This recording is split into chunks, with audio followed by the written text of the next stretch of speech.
Doctor, creo que tenés tu micrófono apagado.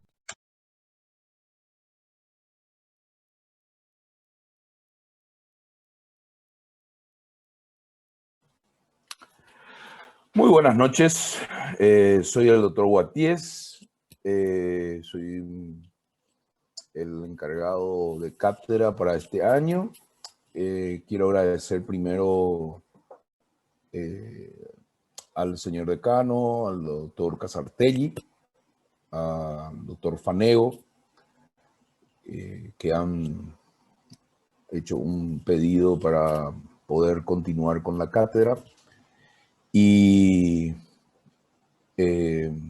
seguir a un docente a la calidad de un colega como el doctor Esteban Espínola es, por supuesto, todo un desafío para este humilde interlocutor.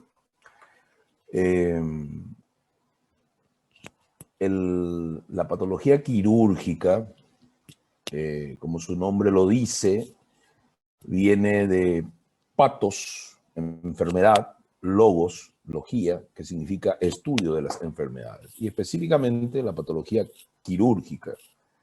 Quirúrgica tiene que ver con las enfermedades que tienen un resorte, un manejo clínico quirúrgico, es decir, un tratamiento por cirugía. La cátedra tiene ya diseñado un plan anual que vamos a compartir y vamos a enviar posteriormente. Quiero al estimado delegado o delegada o a los delegados que hagan un grupo de patología quirúrgica para poder compartir información con ustedes y no solo con los delegados, con todo el grupo, de tal manera que los delegados puedan informarme de todos los inconvenientes, de todas las cuestiones que surjan durante el año lectivo. Y vamos a ver, aquí está. Acá tengo que poner You Are Screen, ¿verdad? Sí. Pero este está, o New Share. Esto ya está compartido. Esto ya está. Ah, ya están viendo esto. Muy bien, perfecto. Ahí está. Bueno, año 2019, mira, pues. O sea que no cambiamos nada. Está todavía el nombre de nuestro querido profesor, el doctor Esteban Javier Espínola, todo un ícono de la cirugía paraguaya y de la cirugía en esta región del Alto Paraná, junto con destacados colegas de la Facultad de Medicina, de la Facultad de Ciencias de la Salud de la Universidad Nacional del Este, ¿verdad? Todo un privilegio. Ah, mira un poco cómo sale esto. ¿Cómo podemos sacar esto? No, esto ya está impreso así en su... Bueno.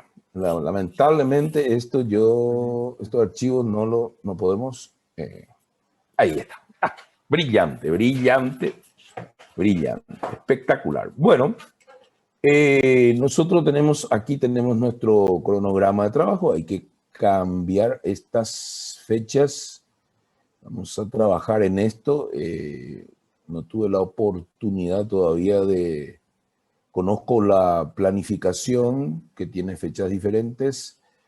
Los miércoles, a partir de las 18 horas, vamos a tener nuestra cita ineludible con la cátedra y, por supuesto, con los docentes que siempre han colaborado con la cátedra. Vamos a compartir este tiempo y trataremos de... Bueno, esto lo recibí recién ayer, pero por mi responsabilidad. No me encontraba la gente de la facultad. El lunes es un día de cirugía y entonces... Bueno, pero está graficado. Lo que vamos a hacer es actualizar estas fechas. Vamos a diseñar esto de nuevo. Como les dije, vamos a tener en forma ininterrumpida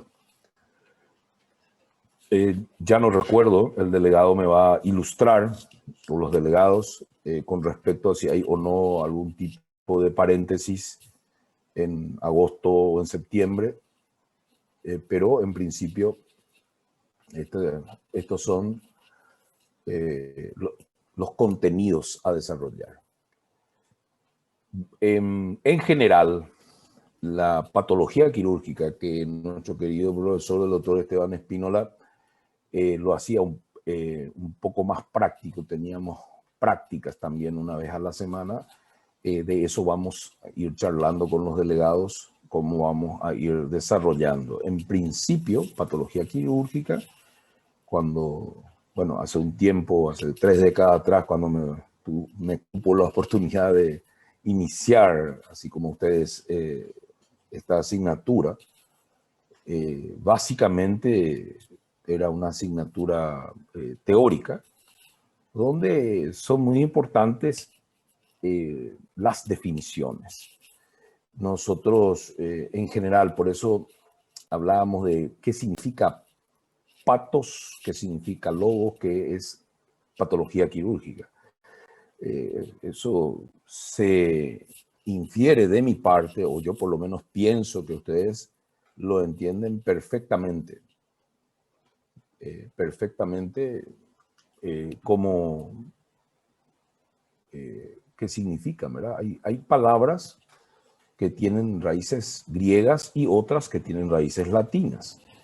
Son palabras compuestas que en el castellano, también quiero aclarar que nosotros, si bien ya hace, creo que más de una década, tal vez 2 décadas, ya existe un español paraguayo. Bueno, quiero decirles que nuestro idioma realmente es el Yopara, algo que no es nuevo para ustedes ni para mí. Y dentro de ese Yopara, nosotros usamos el castellano con el guaraní. Es muy importante en la comunicación con el paciente que uno pueda comunicarse en nuestro vernáculo y espectacular idioma. Yo no soy muy probo en este idioma, a pesar de tener algunas décadas en la profesión, me cuesta bastante todavía algunas cosas, ¿verdad?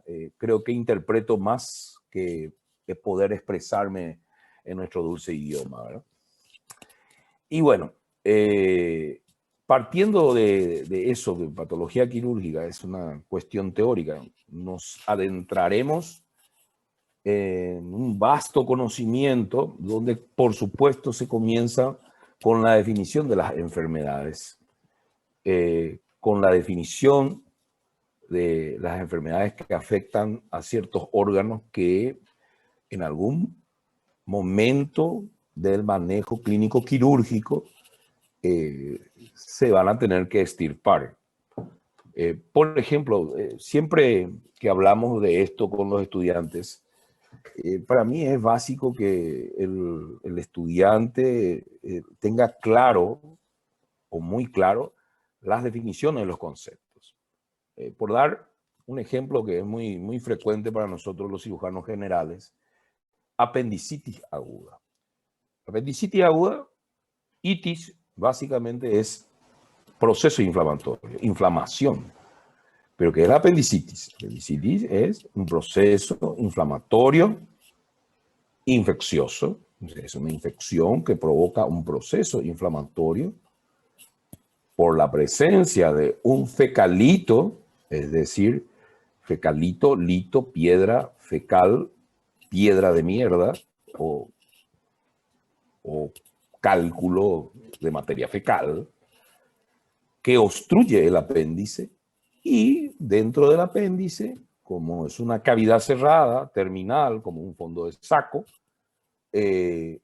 comienzan a multiplicarse los gérmenes, comienzan estos gérmenes, estos bacilos gram negativos, aerobios y anaerobios, y comienzan un proceso inflamatorio a nivel de la mucosa, submucosa, que va trascendiendo las diferentes capas, la muscular, hasta llegar a la serosa. Entonces, la apendicitis aguda, solamente para hablar de generalidades, es un proceso inflamatorio infeccioso del apéndice secal o vermicular.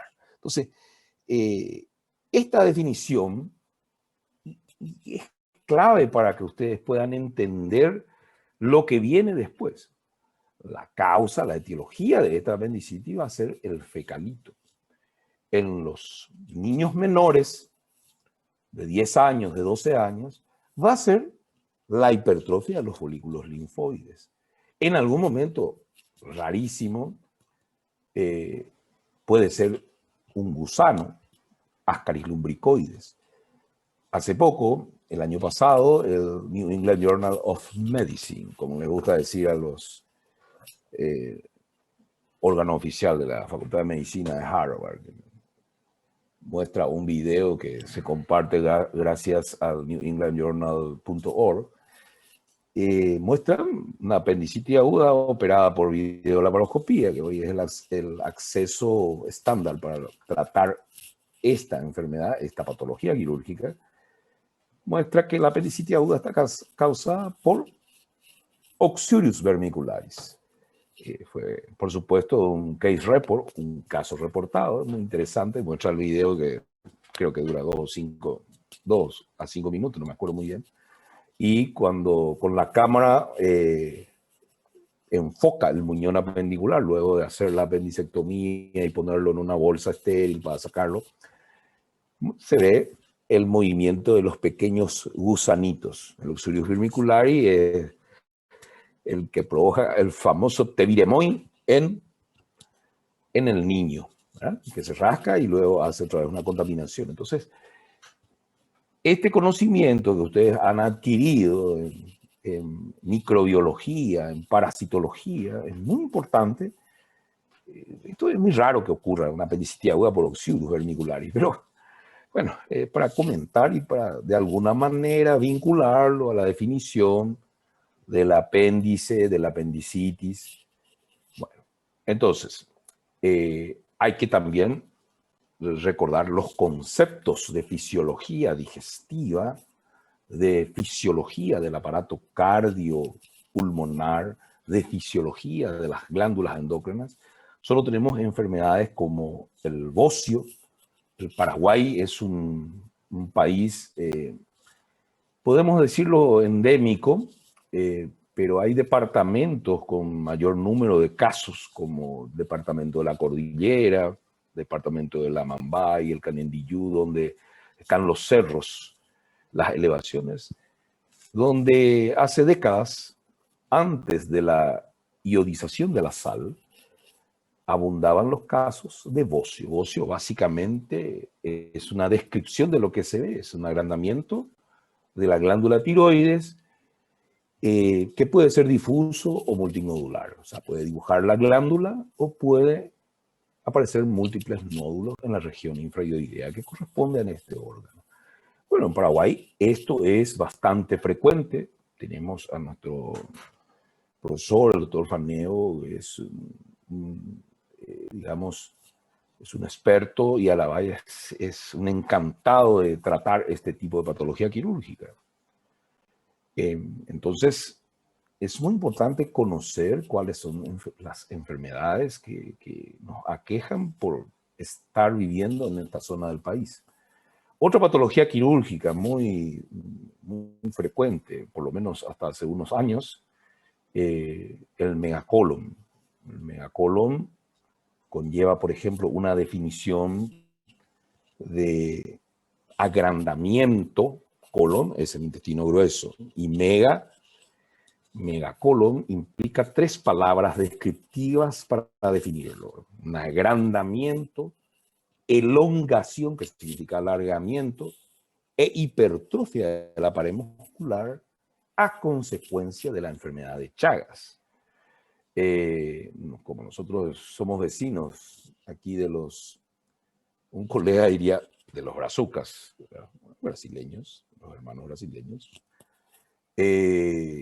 el doctor Chagas el que describe esta infestación, que no es una infección, es una infestación porque es un protozoario, el Trypanosoma cruzi, que a través del famoso complejo de Romaña masa, una picadura del Triatoma infestan, el Shishanguazú, la vinchuca, inocula el protozoario que luego destruye los plexos mientéricos del recto o destruye los plexos mientéricos del esófago, provocando megacolon y megaesófago. El megacolon es más frecuente que el megaesófago, pero el megacolon, como digo, es mega, nos da la impresión de agrandamiento, pero el megacolon conlleva la definición de estas tres palabras: agrandamiento, elongación o alargamiento e hipertrofia del colon.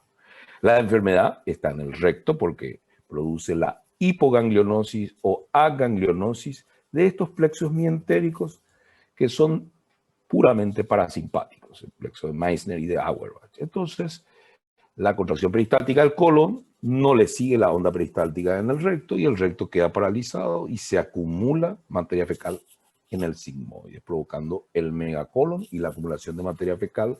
Luego va a llegar a lo que se llama fecaloma. Entonces, las definiciones son muy importantes para entender este principio que es la patología quirúrgica. O sea, hablamos del bocio, que es simplemente agrandamiento de la glándula tiroides. Megacolon, agrandamiento, elongación, hipertrofia del colon a partir de una infestación. Lo otro tiene que ver con una deficiencia de un mineral, el yodo. La apendicitis aguda, una de las causas más frecuentes de ingresos en las urgencias. Hoy, más frecuente que la apendicitis aguda en las urgencias es la litiasis vesicular en sus diferentes formas. La litiasis vesicular significa litiasis, litos, piedras, cálculos dentro de la vesícula biliar.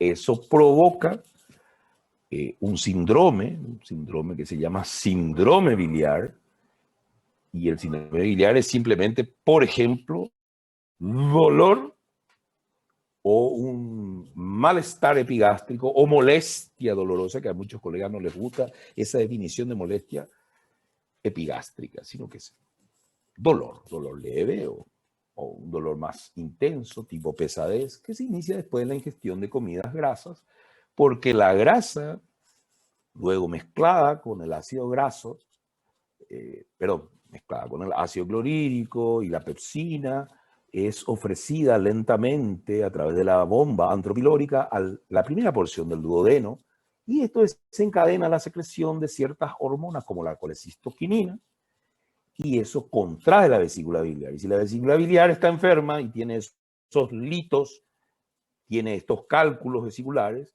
por supuesto, impactan en el conducto cístico y provocan lo que nosotros conocemos como el cólico biliar. Entonces, el cólico biliar es una forma grave de un síndrome biliar. Si el cólico evoluciona por varias horas, más de 6 horas, 8 horas, y persiste la obstrucción por ese cálculo, se convierte en lo que luego llamaremos colecistitis aguda calculosa. Otra vez itis, que significa inflamación, y cole, que significa vesícula. Entonces, colecistitis, inflamación de la vesícula, a partir de un cálculo que se impacta en forma permanente en el conducto cístico. Entonces tenemos la colecistitis aguda calculosa. Otra enfermedad bastante frecuente, tal vez no como colecistitis, pero sí como una forma grave, cólico biliar, la secuencia colecistitis aguda, y cuando eso cede con el tratamiento médico o simplemente el ayuno, el vómito, la colecistitis crónica calculosa, que es una de las cirugías que más se realizan dentro de los hospitales públicos y privados, aquí y en cualquier parte del mundo. En auge, hace 3 décadas, la colecistectomía videolaparoscópica. Hoy nuestro hospital, el Hospital Regional de Ciudad del Este, creo que cubierto de gloria, de alguna manera, no sé qué palabra utilizar con esta horrible situación del COVID. Sus quirófanos hoy cuentan con todos los quirófanos tienen un equipo de video cirugía y eso es mérito de esta doctora que es espectacular y todo este equipo que viene de la universidad, ¿verdad? Cuando vine a la ciudad hace un tiempo, hace poco, parece hace poco, ¿verdad? Pero son unos 14, 15 años, todavía no había, pero hoy, hace unos años, se realiza en forma rutinaria la colecistotomía laparoscópica. El diagnóstico más frecuente es la colecistitis crónica calculosa y en urgencias, y dependiendo del cuadro, de las patologías, hoy ya nuestra gente ya sabe lo que es comorbilidad, patologías asociadas como la hipertensión, la diabetes, las cardiopatías, la dislipidemia, que como verán, el doctor Batier es un ejemplo del buen vivir de los paraguayos en algunos aspectos. A pesar que también, no solo el asado, sino la tortilla cuirá es muy rica, ¿verdad? Y engorda, ¿verdad? Suma para el tejido adiposo, ¿no? Entonces, las definiciones en patología quirúrgica son trascendentales.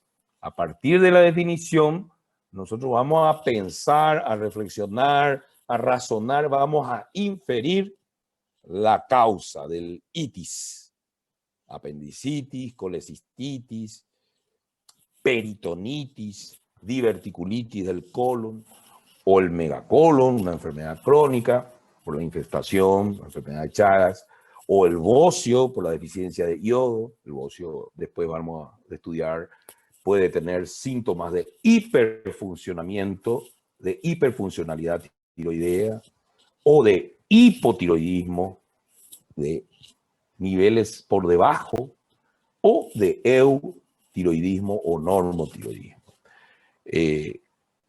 También es muy frecuente la patología neoplásica. Siempre que hablamos de cirugía,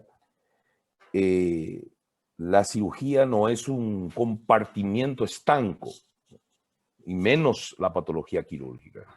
Nosotros, bueno, no nosotros, sino los que diseñaron esto, gente muy bien formada, y lo que ha hecho, por supuesto, la ciencia con el transcurso de las décadas en el siglo XX y en los últimos 30 años que se han aprendido muchísimas cosas y definido con más precisión algunas enfermedades. La patología quirúrgica, como digo, no es un compartimiento estanco, ni la cirugía. Es decir, bueno, esto es cirugía y esto es clínica médica. No, nosotros lo que tenemos son pacientes que van a sufrir de una patología quirúrgica, pero posiblemente por la edad, o porque son niños, o porque son ancianos, o porque están en la edad media, tienen otras enfermedades asociadas. Entonces, para poder entender patología quirúrgica, a partir de la definición que nos va a llevar a la causa de esa enfermedad quirúrgica, o que es del resorte del tratamiento por cirugía, hay que también conocer lo básico. Y si en el mundo y hoy en Paraguay la primera causa de muerte, están esperando que diga COVID, sí, hoy el COVID provoca o es la primera causa de muerte, pero en los otros países la primera causa de muerte, y creo que también aquí, porque tiene mucha prensa el COVID, siguen siendo las enfermedades cardiovasculares, consecuencias de la hipertensión arterial y la diabetes, las enfermedades cardiovasculares como el infarto de miocardio, el accidente cerebrovascular, las primeras causas de muerte.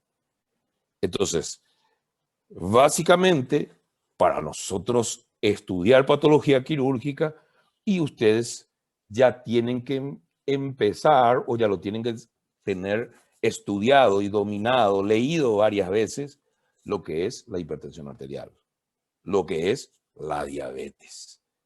que ambos son el sustrato del infarto agudo de miocardio, del síndrome coronario, infarto agudo, tal vez el síndrome intermedio, pero esas son las dos enfermedades que van a provocar esto. Bueno, si esto es la primera causa de muerte, un paciente que tiene hipertensión, diabetes y sufre del COVID y el COVID es grave, hace la neumonía, la insuficiencia respiratoria, el distrés respiratorio que le lleva a la insuficiencia respiratoria, y es un paciente coronario, es un paciente cardiópata, y lo más factible es que pueda o muera por un infarto de miocardio. Los infartos de miocardio, según los reportes en Estados Unidos, son más frecuentes con el COVID.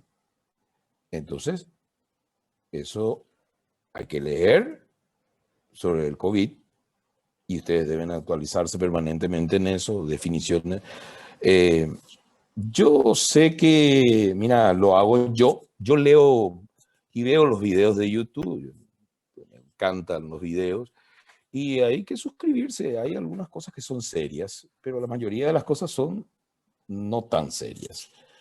Entonces, hay que saber sobre COVID, hay que leer sobre hipertensión, sobre diabetes, y algo elemental si eso es lo que causa, es la causa de mayor mortalidad a nivel mundial, y en Brasil, Argentina, Paraguay. Paraguay es un poroto comparado con los dos gigantes. Ahora, ¿qué le sigue como segunda causa de mortalidad a nivel mundial y en Paraguay? El cáncer. Entonces, paciente que está recibiendo quimioterapia por cáncer es un inmunocomprometido, sufre COVID y es más factible que tenga complicaciones graves y que fallezca. Entonces ustedes tienen que saber, ¿cuál es la primera causa de muerte por cáncer? Y bueno, en general, el cáncer de pulmón, y aquí nomás, y ganándole en diferentes momentos, en algunos años, el cáncer de mama, el cáncer de cuello uterino. Y si vamos a poner un tercer lugar, el cáncer de próstata en el varón. Y lo que le sigue a eso, y el primer cáncer digestivo, el cáncer colorectal.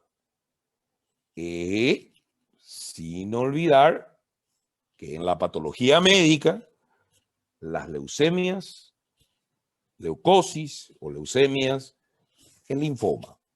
Entonces, el cáncer está ahí. Enfermedades cardiovasculares como primera causa de muerte de la humanidad, cáncer como segunda causa, y vamos a poner hoy, pero por hoy nada más, el trauma. La primera causa de muerte en menores de 35 años en el Paraguay y sigue siendo el trauma. En Estados Unidos, en Colombia, en Brasil, en Europa, el trauma. Pero es primera causa en menores de 35 o en menores de 40. Y ustedes ya saben por qué.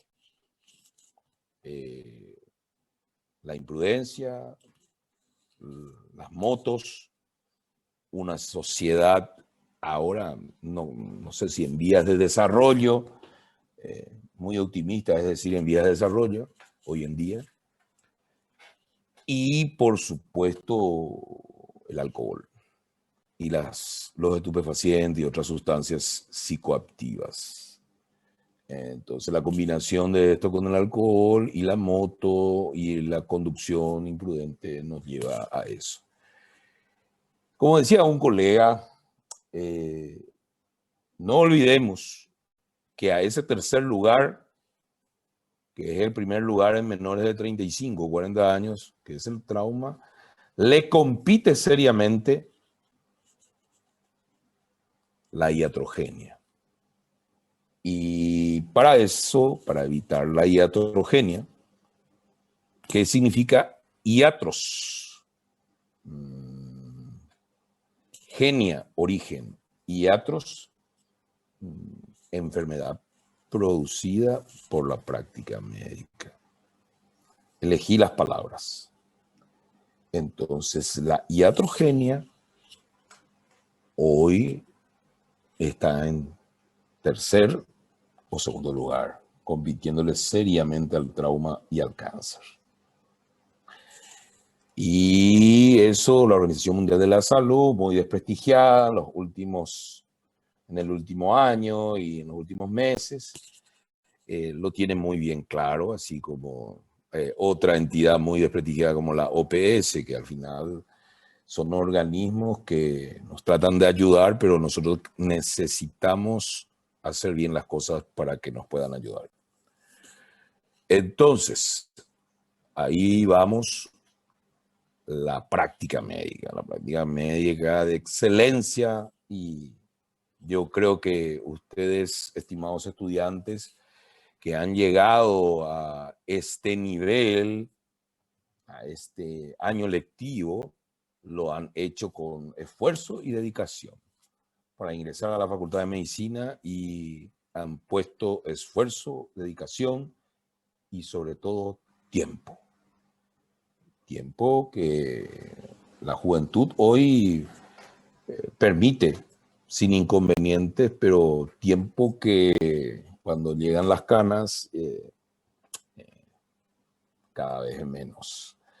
Y ese tiempo debe ser invertido por ustedes en forma positiva, optimista, y la medicina requiere mucha dedicación, mucho estudio, dedicarle mucho tiempo a eso. Entonces, yo asumo que en el cuarto año de la FACISA UNE, este grupo es una élite de la élite, y sobre todo es una élite apasionada por la medicina, apasionada por el conocimiento médico.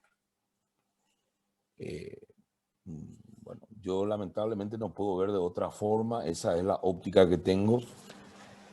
Creo que cuando yo llegué al cuarto curso recién se despertó en mí, no sabía muy bien dónde estaba.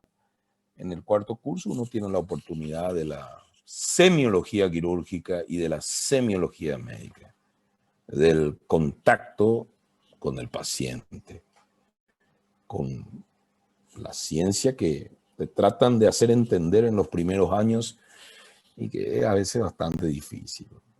A algunos le apasiona más la anatomía, a otros más la histología, a otros apasiona más la fisiología. En el tercer año la anatomía patológica. Los patólogos son en esencia los únicos que entienden la medicina según su mejor saber y sentir, sobre todo sentir. Entonces, ellos saben por qué ocurren las cosas, por qué las itis, por qué el cáncer.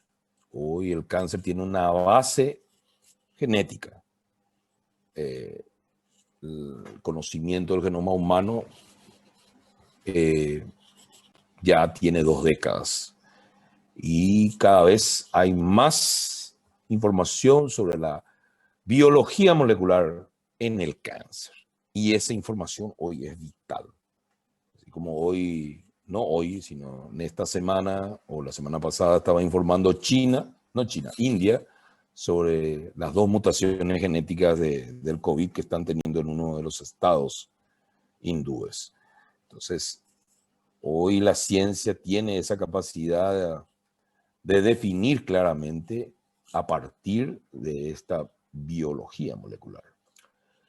Y eso es un avance muy importante porque se puede atacar con células target, objetivos, con los famosos anticuerpos monoclonales. Justamente los colegas que están en primera línea se debaten en la utilización de estos anticuerpos monoclonales que cuestan una fortuna en el momento de la tormenta de citoquinas del COVID.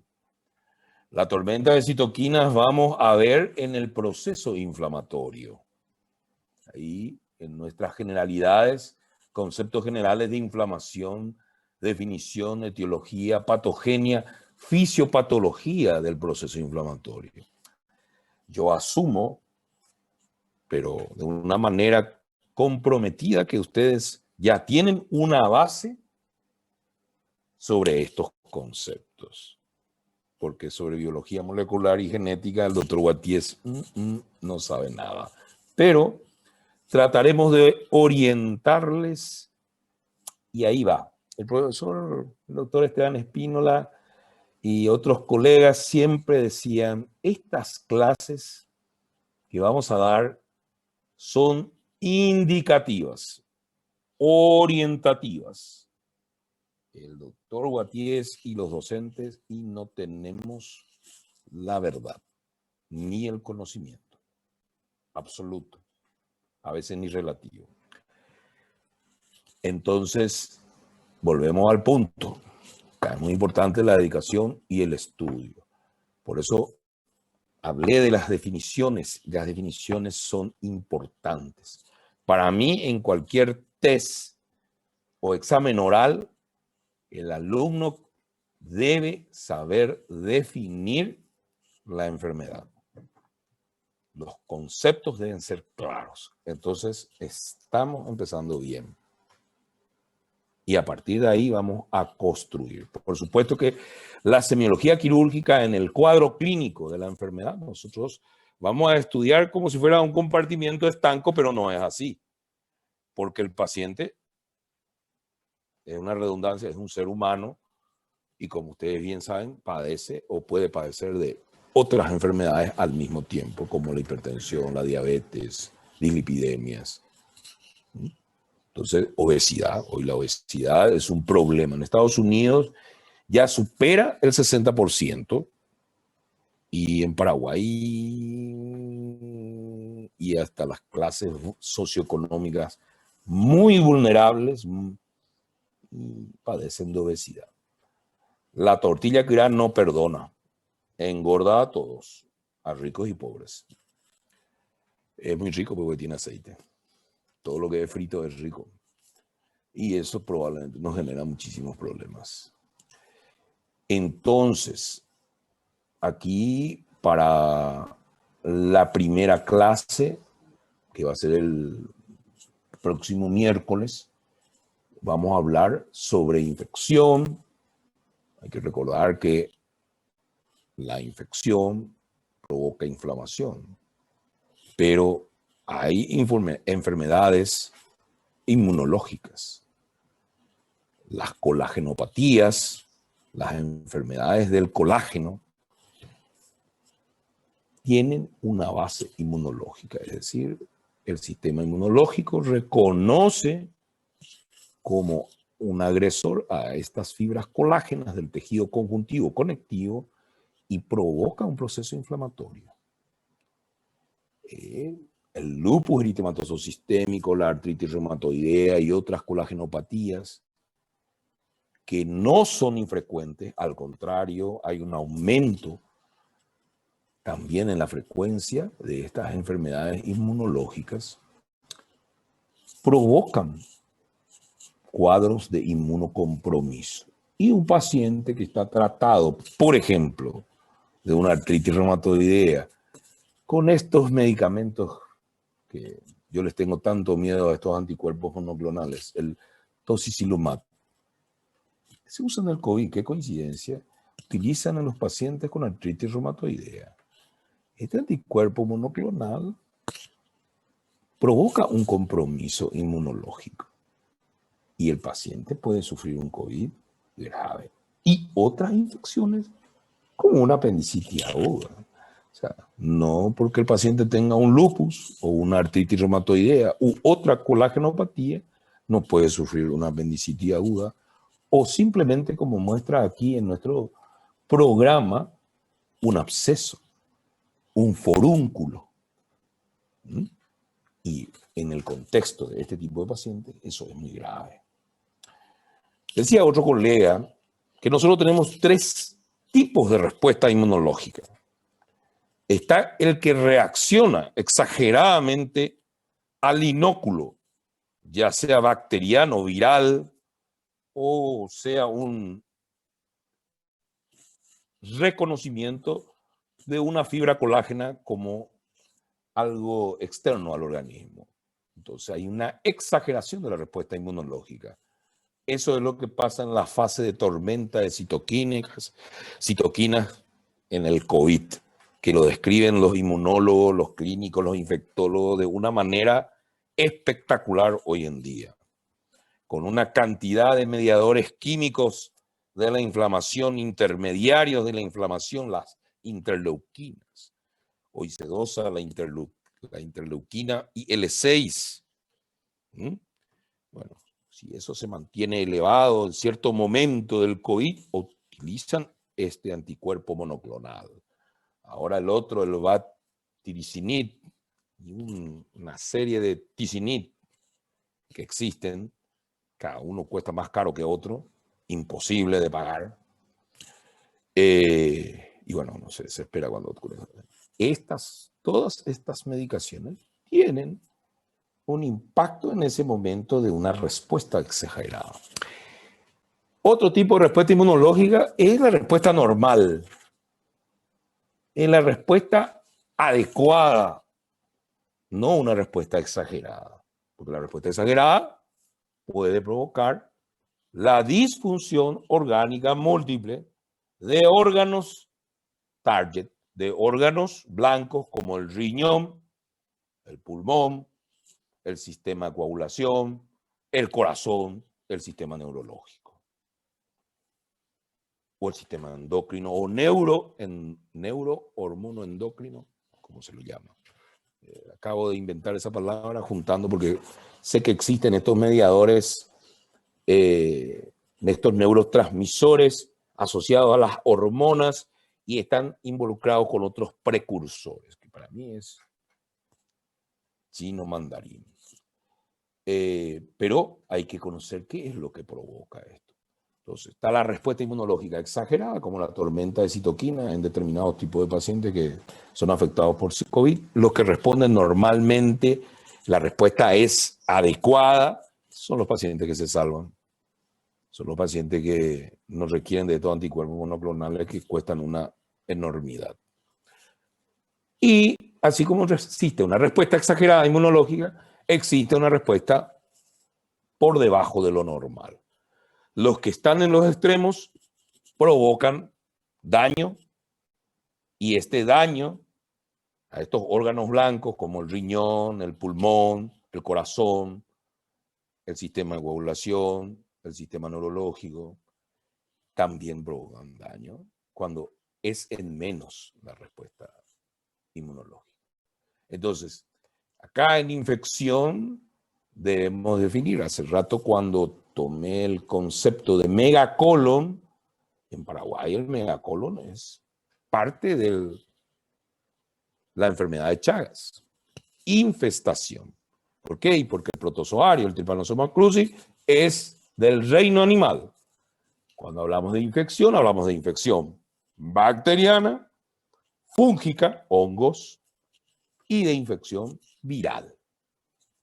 Bueno, también otros conceptos. Acá tenemos, por ejemplo, absceso, flemón difuso, absceso frío en la tuberculosis. Yo siempre recuerdo la clase de un profesor que fue decano de la facultad, el profesor Luis Alberto Reyes, toda una eminencia en la semiología médica, y uno de sus temas era el síndrome febril prolongado. El síndrome febril prolongado en general es una fiebre por más de 10 días, 2 semanas. A nosotros nos enseñaban 2 semanas. Creo que hoy ha cambiado un poco el concepto. Tengo que actualizarme, no me acuerdo muy bien. Ya no veo los síndromes febril prolongados de antes. Parecería que antes la medicina en esa época donde nosotros nos formamos iba un poco más lento. Ahora es a velocidad luz. Y bueno, entre las causas del síndrome febril prolongado, esa fiebre continua por más de 10 días, 2 semanas, están infecciones específicas como la tuberculosis. La tuberculosis tiene un recrudecimiento en la humanidad a partir del VIH. Y en Paraguay empezaron a aparecer cepas resistentes al Mycobacterium tuberculosis, cepas atípicas resistentes a partir de los años 90. Entonces, la tuberculosis hoy es bastante frecuente. Nos ha tocado en forma anecdótica a mí personalmente, pero cuando los servicios de cirugía comienzan a juntar los casos, se va viendo un poco más el panorama general, se va viendo un poco más el bosque. Y la tuberculosis hoy vuelve. Yo recuerdo ya cuando vine a esta parte del país, a una indígena con una tuberculosis renal. Habíamos operado, creo que el doctor Aldo Díaz, una nefrectomía izquierda en una paciente indígena que sufrió una tuberculosis renal y que le llevó al fracaso de ese riñón sin llegar a una insuficiencia renal. Entonces, la tuberculosis, las infecciones específicas como la tuberculosis, la sífilis, la lepra, infecciones específicas por hongos, pueden provocar, ¿verdad?, este síndrome febril prolongado. Las colagenopatías, estas enfermedades del colágeno inmunológicas, también pueden provocar el síndrome febril prolongado. Y el síndrome febril prolongado puede ser provocado por cáncer sólido y las leucemias, que es el cáncer de la sangre. Entonces, esos conceptos generales semiológicos que van a aprender en la semiología médica, tenemos que enganchar nosotros y asociarlos a estas nuevas enfermedades del resorte quirúrgico que vamos a aprender. Esto es todo un continuo y el conocimiento debe ser acoplado, debe ser integral. Después vienen definición, sinonimias, etiología, anatomía patológica, evolución, signos clínicos, métodos auxiliares. Bueno, siempre en semiología, recuerdo que había un profesor que le encantaba preguntar qué es síntoma, qué es signo. Un síntoma es algo que te cuenta o te refiere el paciente. Por ejemplo, dolor de cabeza, cefalea. Para mí, hablar del dolor abdominal es más fácil, pero saliendo un poco de contexto, bueno, hablando de dolor abdominal, el paciente consulta por dolor en el estómago, te dice el paciente. Eso se refiere a una región que nosotros llamamos epigastrio. Y el dolor tiene una semiología, localización, el inicio es brusco en pleno estado de salud, como ocurre en el cólico biliar, o como ocurre con el cólico renoureteral, o es un inicio insidioso, lento en el tiempo. ¿Qué tipo es el dolor? ¿Es una puntada? ¿Es lancinante como una lanza que se clava? ¿O es opresivo, compresivo?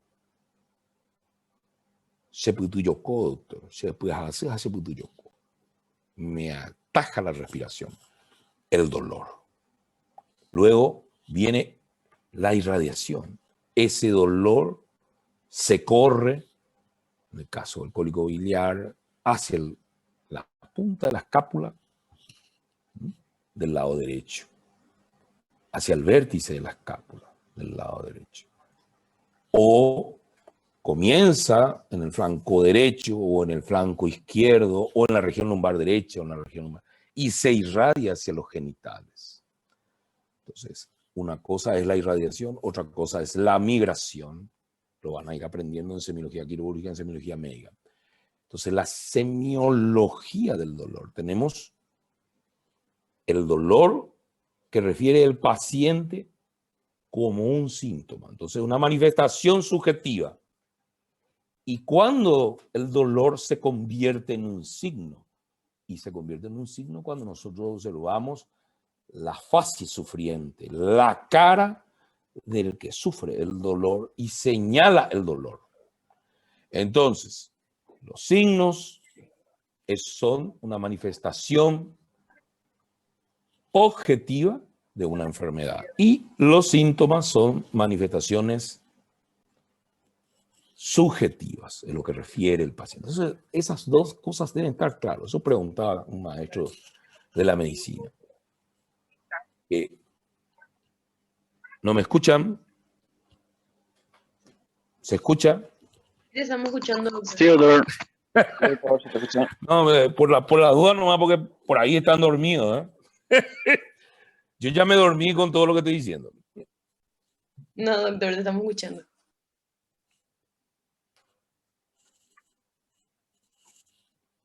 Bueno, entonces,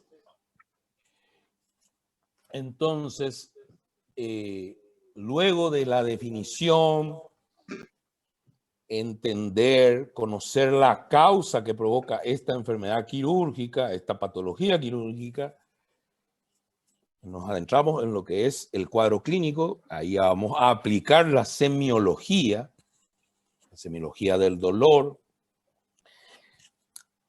Ustedes van a tener una herramienta que es la anamnesis, que es la primera parte de la historia clínica.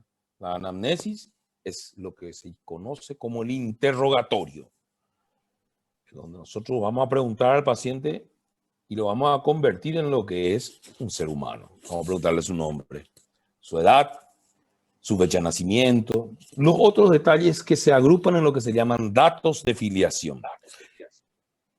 Luego viene el motivo de consulta, le trae el dolor. El dolor es el motivo de consulta más frecuente tanto en las urgencias como en el consultorio, tanto en cirugía como en medicina interna. Hoy es Estaba manejando. la falta del aire. Hoy es la disnea, la dificultad respiratoria. Entonces, el motivo de consulta es muy importante y luego el tiempo de evolución de ese motivo de consulta y la evolución de ese motivo de consulta en el tiempo. Los síntomas que se agregan y la afectación luego del estado general. Entonces, el cuadro clínico lo vamos a definir en el interrogatorio. O sea, vamos a citar los síntomas y los signos que se van a corroborar con el examen físico. Luego viene lo que se hace con el paciente y ahí es donde entran nuestros métodos auxiliares del diagnóstico y aquí es lo que hay que ser claros. Hay enfermedades quirúrgicas como, por ejemplo, la apendicitis aguda, por ejemplo, como la hidroadenitis o el absceso o el forúnculo, que son meramente del diagnóstico clínico, es decir, el interrogatorio y el examen físico. Miren que hablé de una infección de piel donde está involucrado el folículo piloso y provoca un forúnculo. De un absceso, una colección de pus en la piel. Claro que absceso puede tener el pulmón, puede tener el riñón, puede haber dentro de la cavidad peritoneal abscesos intraabdominales a partir de un foco secundario como la apendicitis aguda o la diverticulitis del colon sigmoides. Entonces, colecciones de pus, diferentes causas, diferentes regiones, diferentes órganos. Pero básicamente una colección de pus es un absceso. Entonces, los abscesos dérmicos, subcutáneos, una uña encarnada, infectada, un forúnculo, una foliculitis, un flemón, son de diagnóstico clínico. Y para eso no vamos a tener que hacer una ecografía, una tomografía o unos análisis para hacer diagnóstico de este tipo de infecciones bacterianas. Así también, como yo les hablé, la primera causa de muerte de la humanidad y en el Paraguay son las enfermedades cardiovasculares. Entonces ustedes, vuelvo a insistir, tienen que saber, ya leer a partir del día 0, que fue la semana pasada, la semana 0, hipertensión arterial, diabetes, síndrome coronario intermedio, infarto, ACV. No tienen opción. La segunda causa, y tienen que saber sobre cáncer. ¿Qué significa neoplasia? Neo, nuevo. Plasia, tejido. ¿Qué significa displasia? ¿Qué significa anaplasia? Conceptos que ustedes ya tienen que tener como base de anatomía patológica. Si ustedes tienen este conocimiento basal bien afirmado, entonces definir la enfermedad y las causas y cómo se produce el proceso fisiopatológico de la enfermedad es todo fácil. Para mí, fácil. Pero acá yo tengo que lograr que ustedes justamente adquieran y reafirmen esos conocimientos. Entonces, los métodos auxiliares diagnósticos son esos, auxiliares del diagnóstico clínico. Cuando en clínica quirúrgica, que lo van a dar el año que viene, se hable de algunas cuestiones. Por ejemplo, el abdomen agudo quirúrgico, es decir, ese síndrome que tiene dolor abdominal y que pone en peligro la vida del paciente, habiendo una patología secundaria quirúrgica que provoca este abdomen agudo quirúrgico, como una apendicitis aguda, una peritonitis de origen apendicular, una úlcera péptica perforada, una diverticulitis, el colon perforado, una anexitis que provoca una peritonitis aguda generalizada, o una colecistitis aguda calculosa, necrótica, gangrenada en un paciente diabético. Esto que pone en riesgo la vida de un paciente. Este síndrome de abdomen agudo quirúrgico, que significa que debe operarse, que debe tratarse por cirugía, que va a requerir un manejo clínico quirúrgico, que lo van a estudiar en cirugía, que vamos a dar un pantallazo. Hoy, hace 20 años, ese abdomen agudo quirúrgico, dicen los metaanálisis, los trials, dicen que el diagnóstico, el 83-85% es clínico del abdomen agudo quirúrgico. Pero el 98-99% es gracias a la tomografía axial computada de abdomen con contraste intravenoso. Ahora, señores, cierto es lo que dicen. Cierto lo que está publicado y lo que dicen los trials y lo que dicen los metaanálisis. Es cierto. Ahora, ¿será que el doctor Guatiés, que es ahora docente encargado de esta cátedra, ve todos los días una tomografía axial de abdomen para hacer el diagnóstico de una apendicitis aguda o de una peritonitis? Y puede identificar todos los días una tomografía y el paciente tiene, gracias a esa tomografía, hacemos el diagnóstico de ese abdomen agudo quirúrgico. No sé. Yo no veo todos los días una tomografía con abdomen agudo quirúrgico.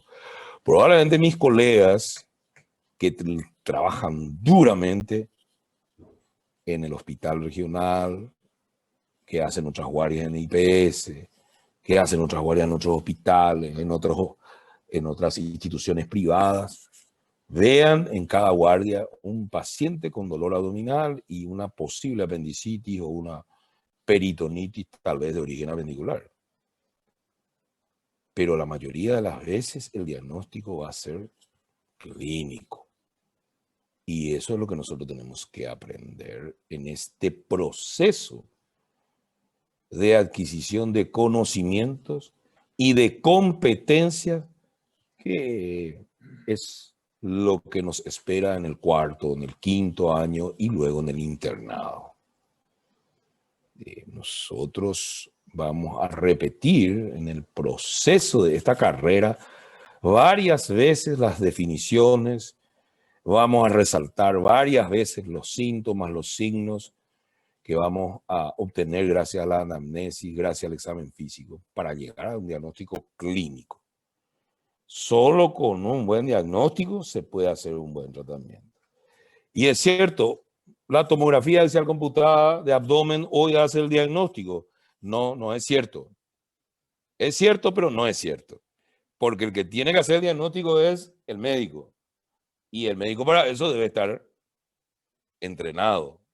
Tiene que tener conocimiento y tiene que saber identificar ese abdomen agudo quirúrgico a través, primero, de la clínica y después a través de la imagen. Pero hay que ver muchas imágenes y nos deben enseñar, a mí me deben enseñar, porque yo no hago diagnóstico de peritonitis ni de oclusión intestinal por tomografía.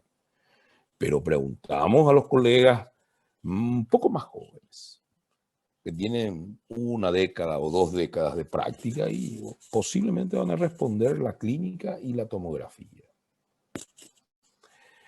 Bueno, después vienen los conceptos e implicancias en el campo de la patología quirúrgica. El terreno predisponente. Bueno, el terreno predisponente es de esas patologías asociadas que ustedes van a estudiar, que ya van a saber al dedillo, como la hipertensión arterial, la diabetes, el infarto, el accidente cerebrovascular, el cáncer, conceptos generales de neoplasias.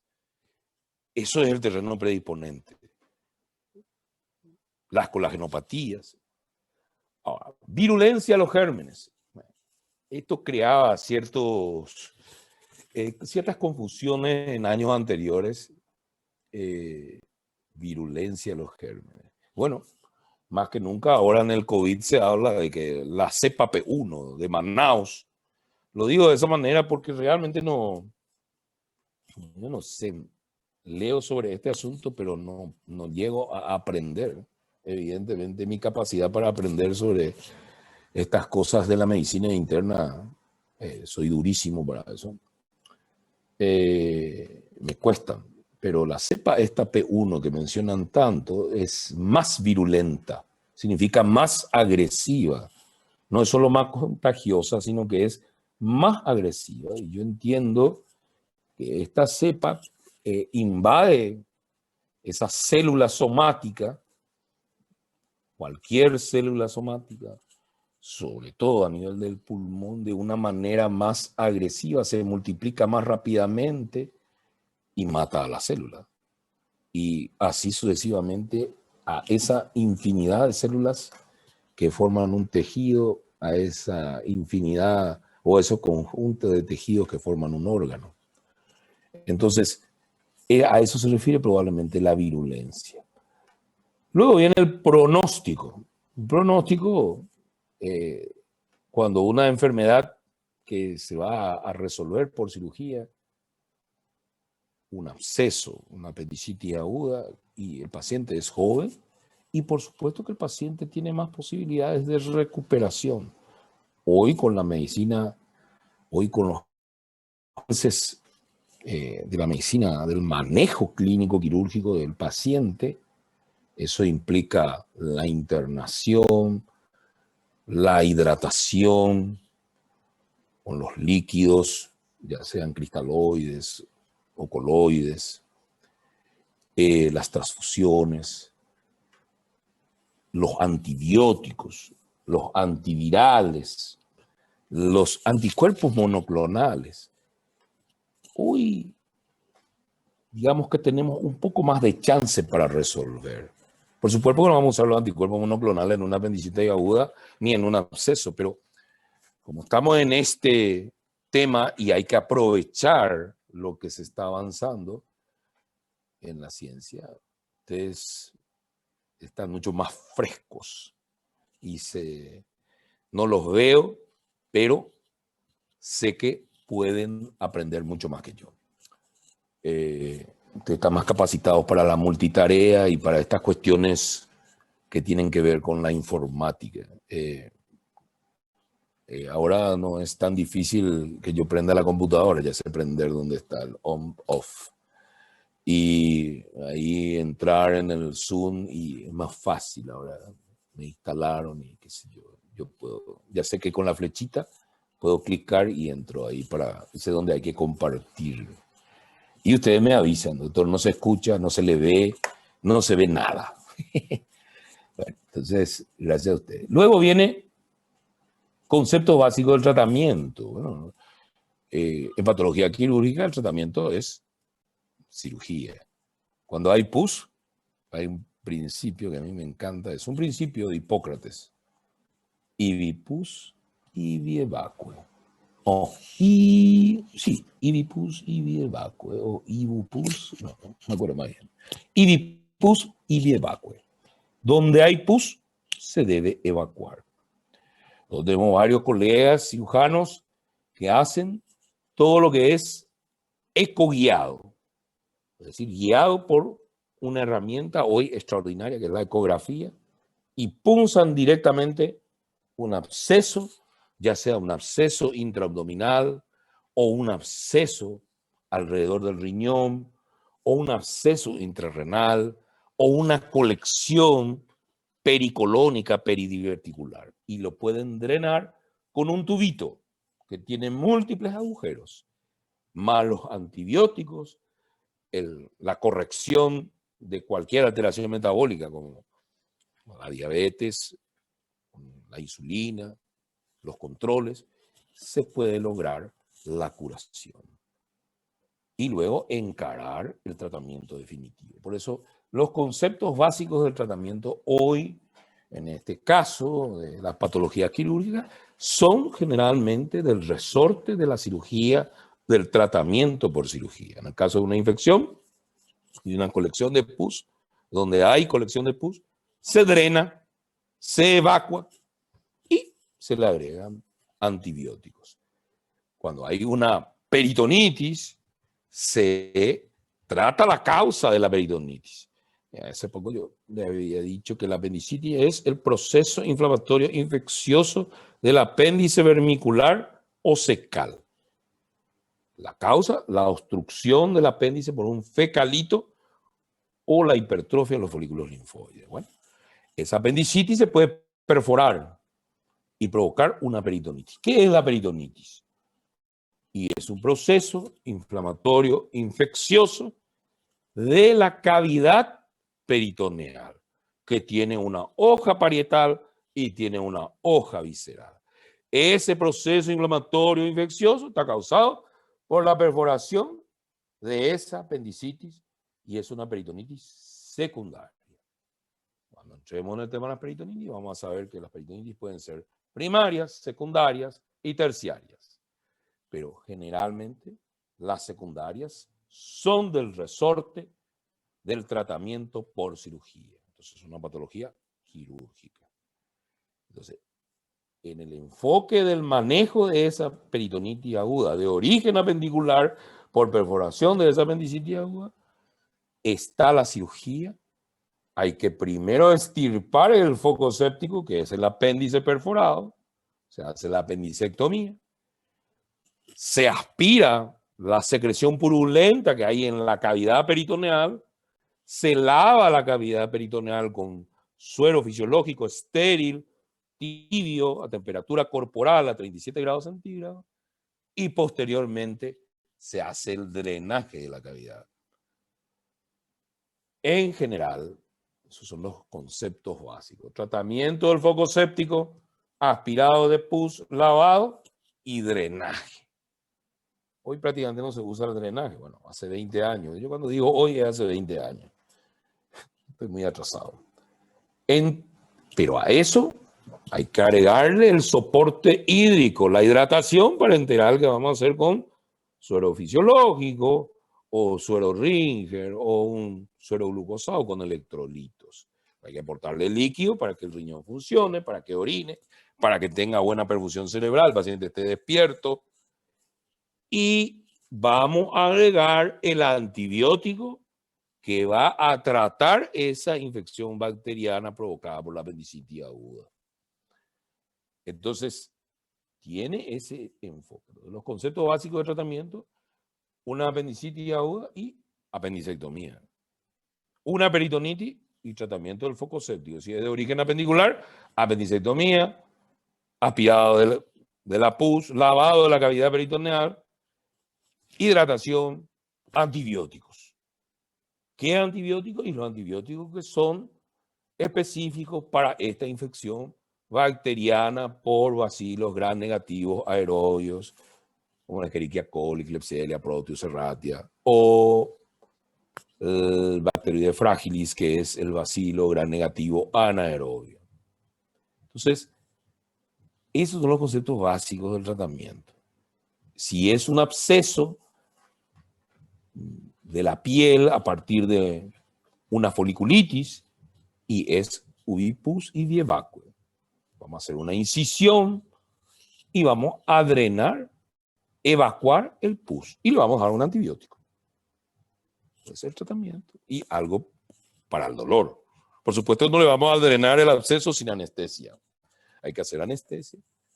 La anestesia es una especialidad espectacular que surge a partir de la cirugía. Los cuidados intensivos surgen a partir de la cirugía. O sea que hoy la cirugía tiene varias especialidades que son hijos, hijas que le han superado en conocimiento y en manejo.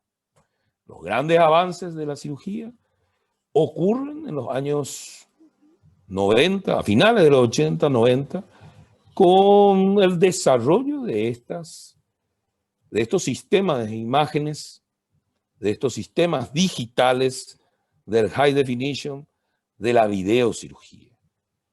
Hoy no hay patología quirúrgica que no tenga su rama de videocirugía asociado al sistema de imágenes como la ecografía, la fluoroscopía o radioscopía y la tomografía. Entonces, también estos conocimientos tenemos que ir adquiriéndolos de a poco. Complicaciones. Esto es una introducción, no es la clase todavía. Vamos a desarrollar esta primera unidad el próximo miércoles. Esto es simplemente una introducción para que ustedes tengan un pantallazo. Esto no es para fijar conceptos. Los conceptos vamos a empezar a fijar a partir del miércoles. Entonces, esto le vamos a entregar a los delegados a partir del grupo de WhatsApp, donde los delegados van a tener voz y voto. Y me van a transmitir lo que dice el grupo de élite apasionado por la medicina. Creo que he hablado más de una hora. No sé si mi asistente me... Sí, más de una hora. 1 hora 20. Ya creo que todos están dormidos. Y los delegados ¿Se puede hacer algún tipo de copia de los participantes, de los que están conectados? Bueno, entonces eso va a servir seguramente para la presencia. Me voy a informar un poco. Hay cosas que yo desconozco. Sí, me dicen que estamos poco organizados y tienen razón. Yo estoy poco organizado, pero responsabilidad absoluta mía. Recibí por mi displayset recién ayer el programa y vamos esto a actualizar. Para el próximo miércoles esto va a tener fecha y va a tener la hora y los docentes también vamos a confirmar. Nada, para mí es un honor, un privilegio estar aquí en este salón virtual, en esta aula virtual